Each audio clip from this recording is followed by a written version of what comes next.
It was a quiet spring morning in Salford. The Kersal wetlands, usually a peaceful escape from the noise of the city, had begun to bloom with early April greenery. Joggers passed through, dog walkers followed familiar trails, birds skimmed low over the water.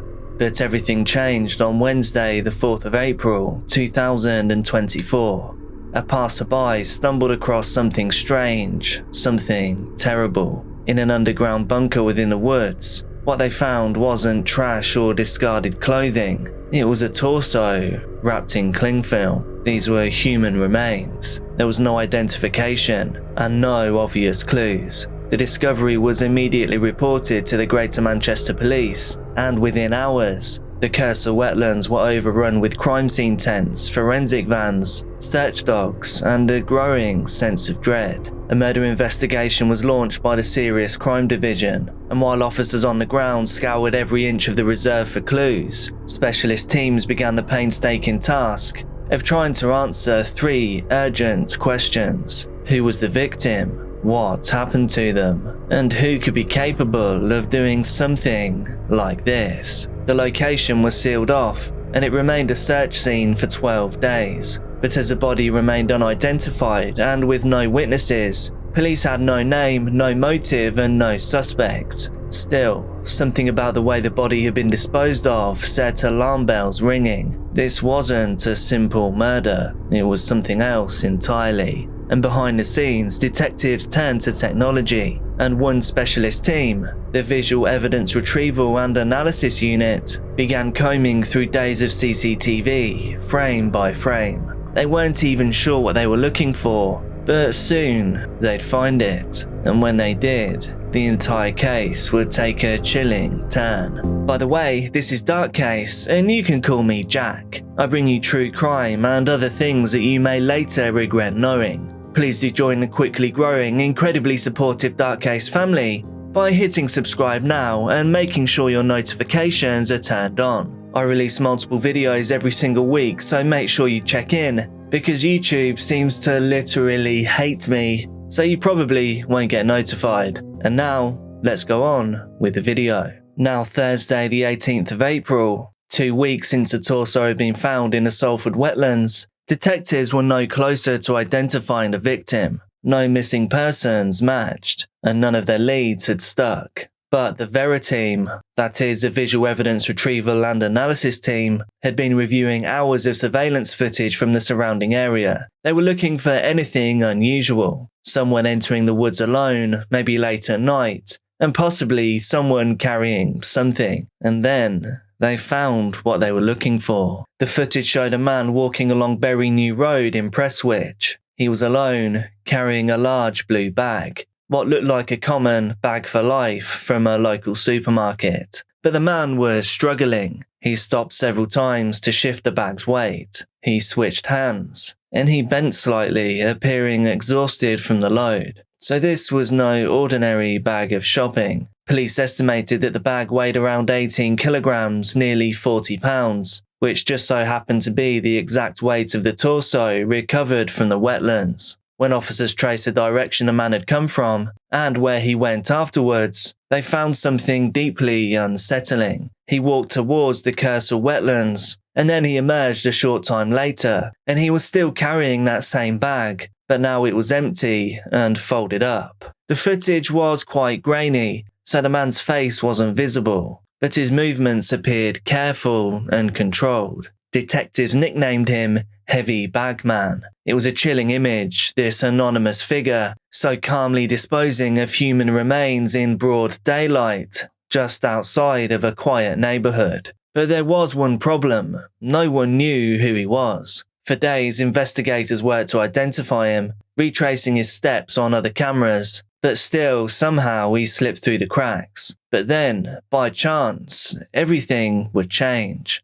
On April the 25th, 2 of the Vera officers were canvassing for additional CCTV footage, and they were miles away in the Winton area. As they drove down Eccles Old Road, they spotted someone walking, someone they recognised. It was the man from the footage they had so carefully studied. He had the same gait, he had the same build, he had the same calm, eerie composure. The officers followed him onto a bus and they called for backup. Within the hour, uniformed officers swarmed the vehicle, and there, on the number 33 bus, that man was Marcin Majerkiewicz. He was arrested on suspicion of murder. So it's a white male. He's wearing a dark or black coloured beanie hat with what looks like an orange logo on it, a dark grey jacket, lighter grey bottoms, carrying some kind of grey bag for life and black trainers.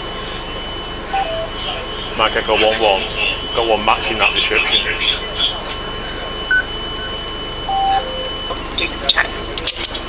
Down in front of you.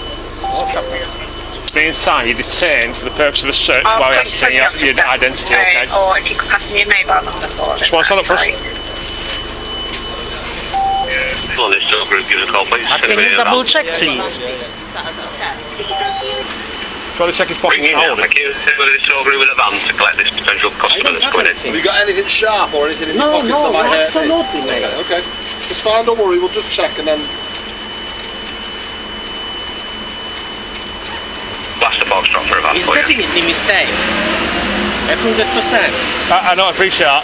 All we've had is information passed to us from officers investigating a serious matter as to whether you may be involved. Something happened on Just stand there. like I Not told right you. now. Not today, but it has happened recently, okay? It's 12 minutes past 1. It's a minute time. You're under arrest on suspicion of murder. Do you understand the offence? You're under arrest for the meeting time, okay? Suspicion of murder for an incident which occurred in Salford, alright? So you were taken to police station to question regarding that. Okay, I go with you and I answer any questions. Yeah, alright. Just want it as a job order for now. Yeah, no, that.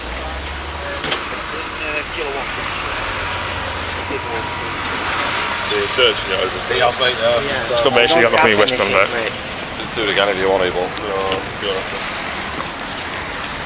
Right, I've seen that, mate. What's your head? What's your head?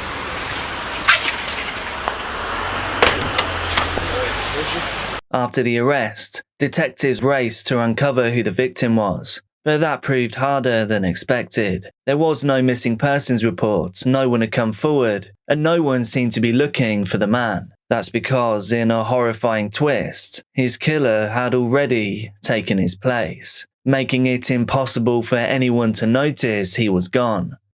As detectives interviewed Marcin and dug into his background, one name did emerge. That was Stuart Everett. Stuart was a 67-year-old man who lived with Marcin in a modest shared home in Worsley Road in the Winton area of Salford. Stuart was well liked, but even when he wasn't seen for weeks, no one had reported him missing, and that's because they didn't know he was gone. For nearly 3 weeks, Marcin had been using Stuart's phone to message his family. He'd sent birthday cards and even gifts. His family, who lived far from Greater Manchester, genuinely believed that he was still alive. It was a lie that had bought Marcin time to clean up, time to cover his tracks, and almost enough time to disappear. Until that random encounter on Eccles Old Road ended his plans. Once officers identified Stuart as a victim, they sealed off the house that the two men had shared. On the surface, it looked pretty ordinary.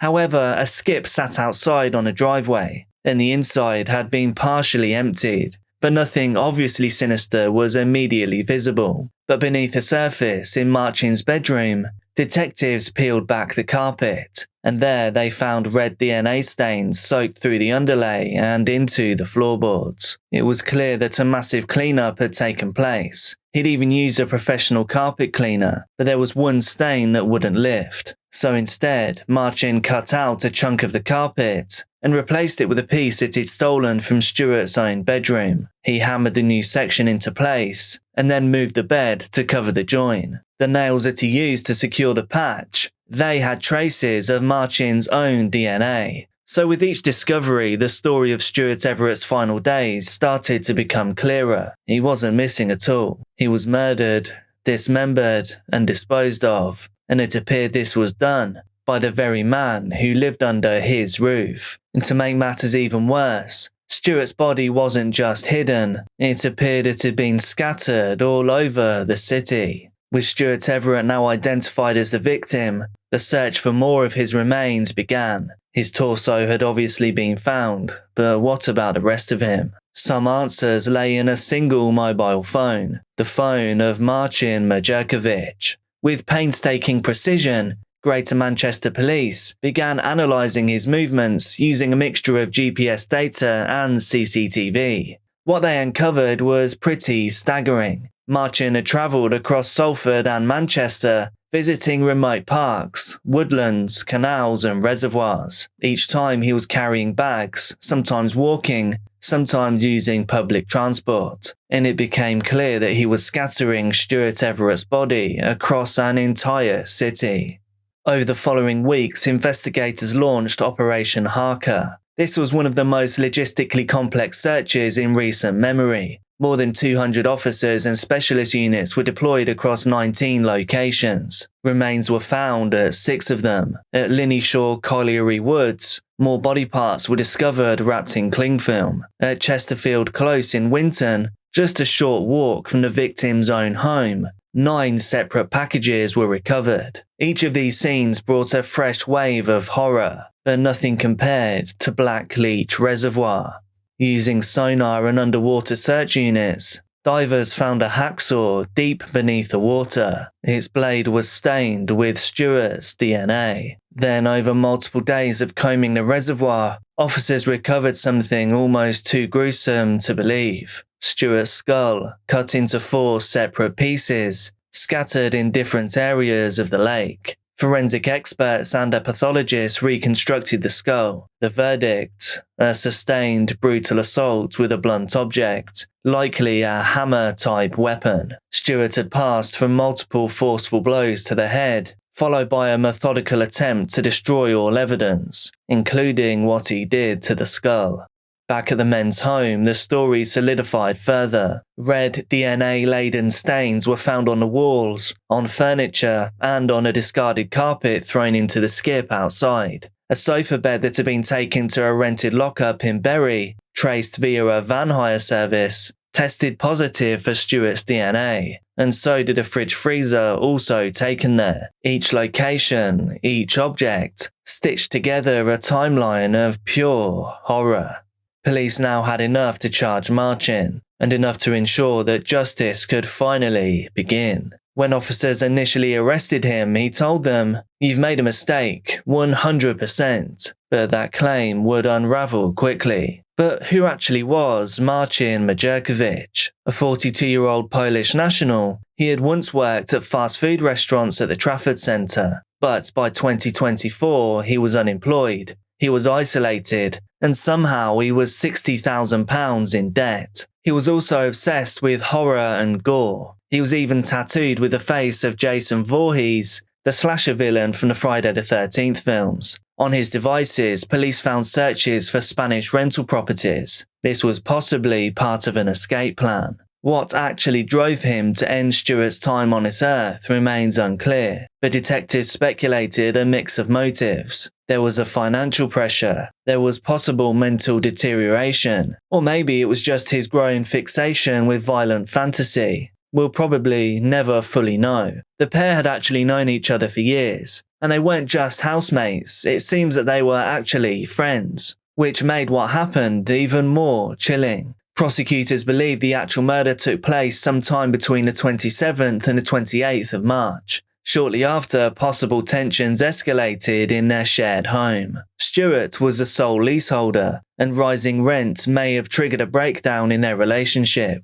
But the blunt force injuries, the preparation with a hacksaw, the CCTV footage of him carrying multiple heavy bags, none of this supported the idea of a spur-of-the-moment loss of control or crime of passion. This wasn't just momentary rage, it was something else. Something cold, calculated, and concealed. Even as his trial approached, Marcin remained largely silent. He denied everything, offered no explanation. There was no apology, and there were no answers. But he couldn't deny the red DNA stains on his floorboards. He couldn't deny the carpet that he tried to replace. He couldn't deny the pieces of Stuart's body that were pulled from lakes and woods and streams. He couldn't deny the nightmare that he had created. Even for seasoned detectives, the scale of this investigation was unlike anything they'd ever seen. When police launched Operation Harker, they had one goal: to piece together the truth, no matter how scattered it may be. And that word, scattered, couldn't be more literal.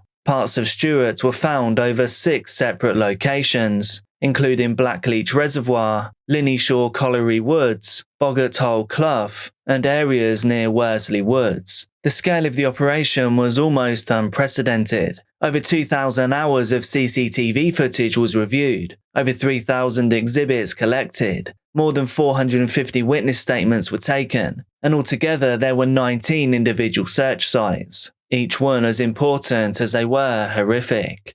By the end of the investigation, police had recovered around 30% of Stuart's body. The rest is gone, maybe forever. Detectives described the investigation as the most complex and traumatic they'd ever worked on. The man responsible didn't just take a life, he had tried to erase it, and then he tried to take his place. But the careless trail that he left behind, that would come back to haunt him. But before the headlines, before the horror, Stuart Everett was just Benny to those who loved him. Born Roman Zemacki to Polish parents, Stuart spent most of his life helping other people. He had worked for both the NHS and the Department for Work and Pensions, and he later began teaching English to newly arrived Polish immigrants. And this is how he met Marcin Majerkiewicz. Stuart wasn't married and he had no children, but he was still deeply loved. His family described him as endearing, as gentle, and as being full of quiet charm. He loved old-school Rat Pack singers like Dean Martin and Frank Sinatra, and he had a soft spot for gardening, cricket, and betting on horses.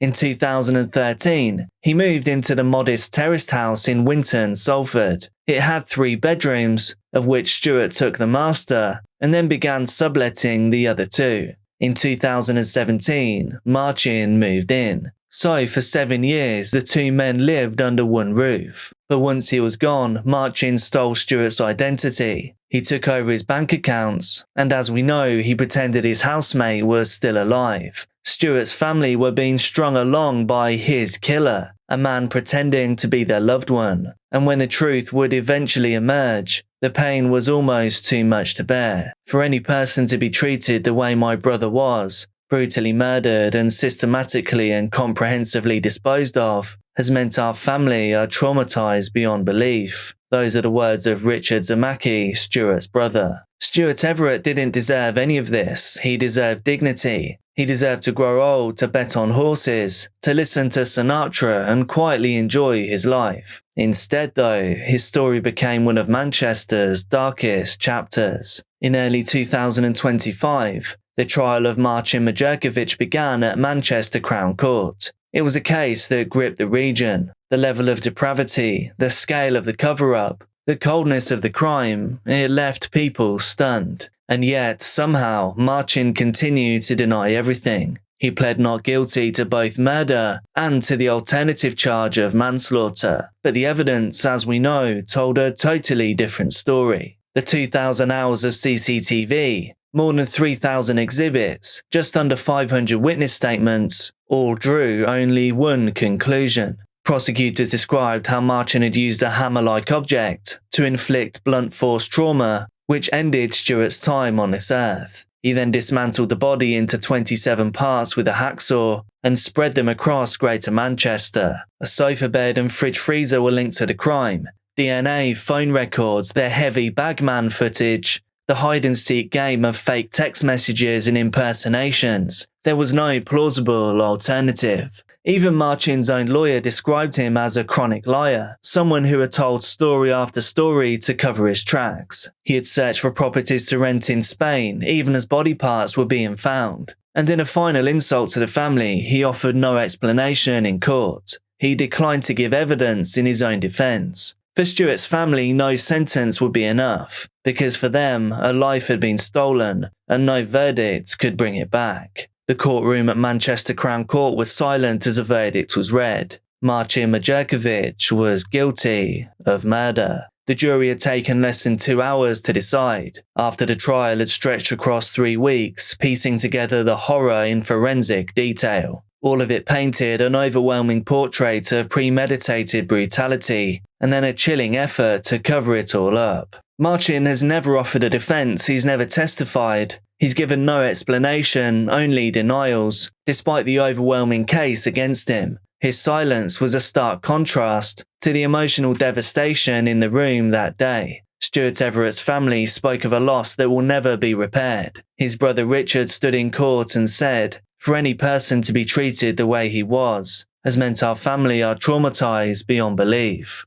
The fact that they spent weeks believing Stuart was still alive was a deception that made this whole thing even harder to deal with. Marcin never once looked at the family in court. He sat silently as the prosecution detailed the carnage, the brutality, and the obsessive lengths that he went through to erase what he had done. He didn't flinch, he didn't flinch nor apologize. The judge, however, didn't hesitate to react. He told Marcin he would spend the rest of his life in prison with a mandatory life sentence and a minimum term still to be decided, but there will be no possibility of freedom for decades, if ever. For Marcin, there will be no forgetting, no forgiveness, and sadly for Stuart's loved ones, there will be no peace, only the task of survival after something so awful. In the days following the verdict, Stuart's family released a statement. They called him endearing and loving, and they called his murder haunting. His brother Richard continued saying, "It's not just grief, it's something darker, something colder, a wound that doesn't close." The home where Stuart had once welcomed strangers now stood silent. The 3-bedroom home where years ago he'd started renting out rooms to help pay the bills. And that's how Marcin entered his life, believing he'd found a man that he could trust. But over time, something had shifted, and the results were devastating. Police still haven't found all of Stuart's remains. They believe much of him may never be recovered. His family has no full body to bury, left with only fragments, only loss. Police said this case is unlike anything they've ever seen. One officer said, "You go home and you don't talk about it. You can't." And yet, in this case, amidst the devastation, police achieved so much. They found the killer, they gave the victim his name back, and they gave his family answers, even if not peace. Justice cannot restore a life, but it can honour one, and Stuart Everett deserves to be remembered for more than the way he passed.